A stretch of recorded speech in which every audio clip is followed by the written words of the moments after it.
16 বছর পণ্ডিতই ছিল না, কোনো জায়গায় কোনো অস্তিত্ব ছিল না, কিচ্ছু করতে পারে না। এখন মাহফিলগুলোতে গিয়ে গিয়ে আলেম ওলামার সাথে গুতাগুতি শুরু করে দিয়েছে এই সকল উচ্ছিষ্ট কিছু বিএনপি নামক এই সকল দালালরা। আওয়ামী লীগের রিপ্লেসমেন্ট দিচ্ছে এই নেতারা। শহীদ রাষ্ট্রপতি জিয়াউর রহমান, দেশনেত্রী বেগম খালেদা জিয়া এবং তারেক রহমানের চরিত্র এটা হতে পারে না। এতই যদি অসৌজন্য থাকে, এতই যদি খারাপ লাগে, এদেরকে মাহফিলে যেতে বলে কে? আপনি প্রয়োজনে বলে দেন যে বিএনপির কোনো দায়িত্বশীল ব্যক্তি মাহফিল, মজলিস, পূজা অর্চনা কোনো জায়গায় যাবা না।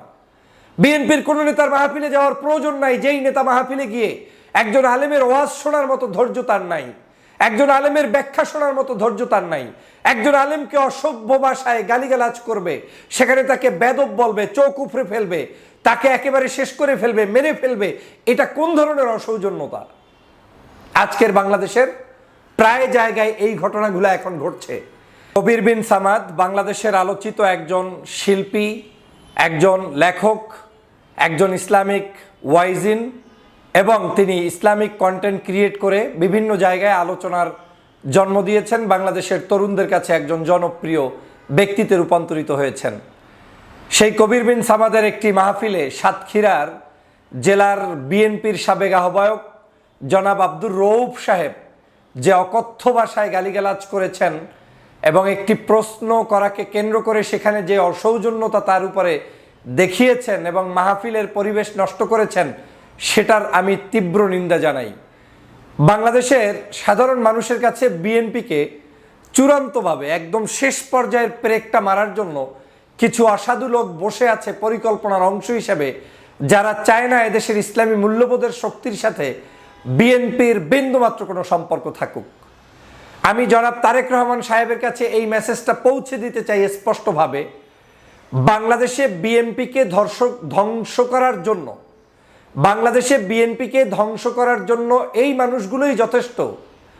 আপনার এই মানুষগুলো বাংলাদেশের প্রত্যেকটি পদে প্রান্তরে তারা এভাবে করে ওয়াজ, মাহফিল, আলোচনা, সমাবেশগুলোতে গিয়ে গিয়ে যে ধরনের গন্ধ ছড়াচ্ছে, তাতে বাংলাদেশ জাতীয়তাবাদী দলের ভবিষ্যৎকে তারা প্রশ্নবিদ্ধ করছে। এতই যদি অসৌজন্য থাকে, এতই যদি খারাপ লাগে, এদেরকে মাহফিলে যেতে বলে কে? আপনি প্রয়োজনে বলে দেন যে বিএনপির কোনো দায়িত্বশীল ব্যক্তি মাহফিল, মজলিস, পূজা অর্চনা কোনো জায়গায় যাবা না।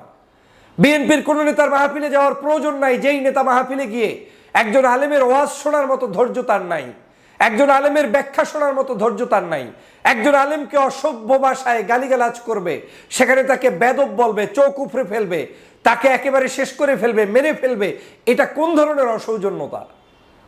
আজকের বাংলাদেশের প্রায় জায়গায় এই ঘটনাগুলো এখন ঘটছে। আওয়ামী লীগের রিপ্লেসমেন্ট দিচ্ছে এই নেতারা। শহীদ রাষ্ট্রপতি জিয়াউর রহমান, দেশনেত্রী বেগম খালেদা জিয়া এবং তারেক রহমানের চরিত্র এটা হতে পারে না। তারা কখনোই বলে না আপনি ইসলামের বিরুদ্ধে, ইসলামপন্থী মানুষদের বিরুদ্ধে গিয়ে রাজপথে নামেন কিংবা মিছিল করেন কিংবা মাহফিলগুলোতে ডিস্টার্ব করেন। কিন্তু অতি উৎসাহী কিছু নগণ্য মানুষগুলো বাংলাদেশের বিভিন্ন জায়গায় গিয়ে পণ্ডিতি জাহির করা শুরু করেছে। 16 বছর পণ্ডিতই ছিল না, কোনো জায়গায় কোনো অস্তিত্ব ছিল না, কিচ্ছু করতে পারে না। এখন মাহফিলগুলোতে গিয়ে গিয়ে আলেম ওলামার সাথে গুতাগুতি শুরু করে দিয়েছে এই সকল উচ্ছিষ্ট কিছু বিএনপি নামক এই সকল দালালরা। আমি ধিক্কার জানাই। কোথায় তোমাদের সভ্যতা ছিল এত বছর? কোথায় তুমি কাজ করেছো এত বছর? সাধারণ মানুষের উপরে আওয়ামী লীগ জুলুম করেছে, অত্যাচার করেছে, নির্যাতন করেছে, নিপীড়ন করেছে। আলেম ওলামার উপরে অত্যাচার করেছে, নির্যাতন করেছে, নিপীড়ন করেছে।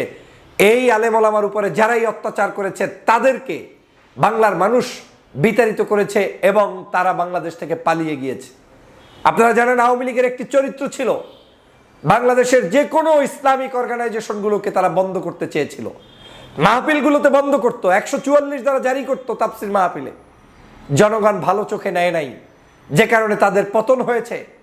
কিন্তু আজকের আপনারা নতুন করে আওয়ামী লীগের সেই রেখে যাওয়া উত্তরসূরির ভূমিকায় অবতীর্ণ হয়েছেন। কি অপরাধ করেছে কবির বিন সামাদ?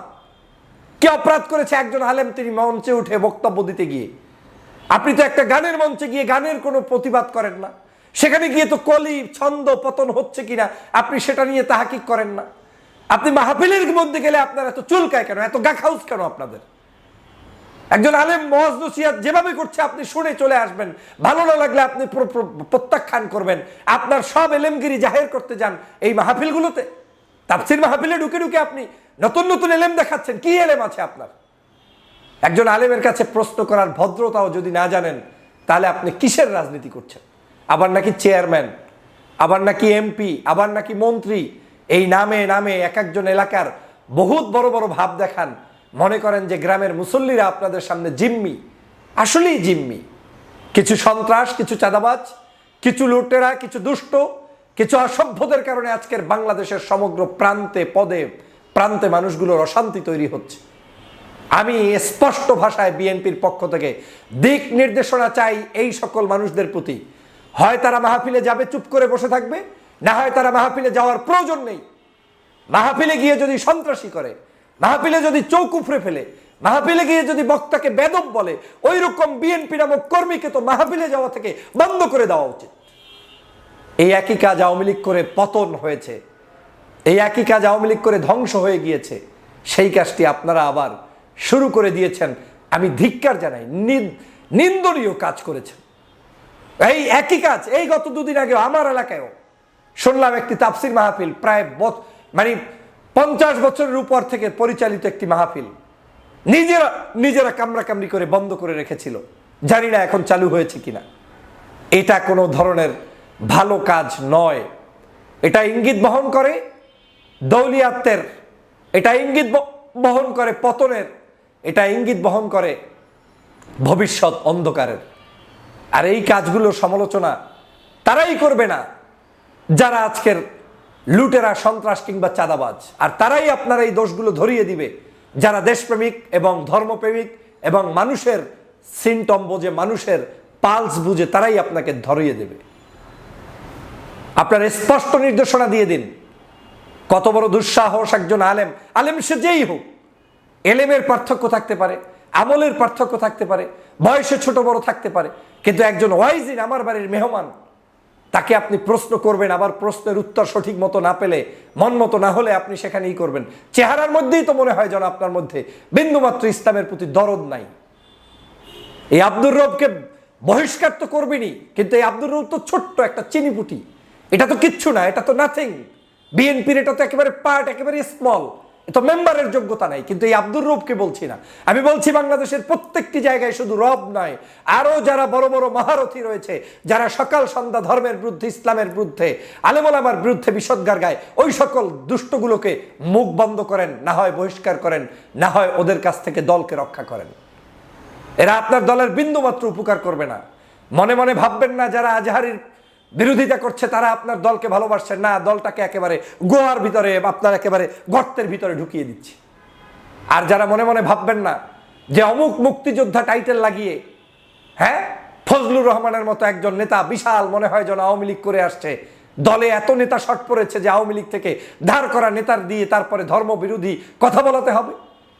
এই সকল লোকগুলো আজকের বাংলাদেশের বিভাজন তৈরি করছে, আজকের সকাল সন্ধ্যা প্রতিনিয়ত ধর্মভিত্তিক কাজগুলোর বিরোধিতা করছে।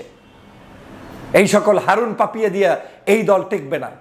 এই দল যদি এই সব মানুষ দিয়ে টিকাতে যান, মাহফিল মজলিসগুলোর উপরে আক্রমণ করে যদি টিকাতে চান, তাহলে সেটা যে কয়দিনের জন্য টিকবে, তারপরে দেখবেন যে সেই অবস্থাটা কোথায় গিয়ে দাঁড়ায়, শেখ হাসিনার পথেই হাঁটতে হবে।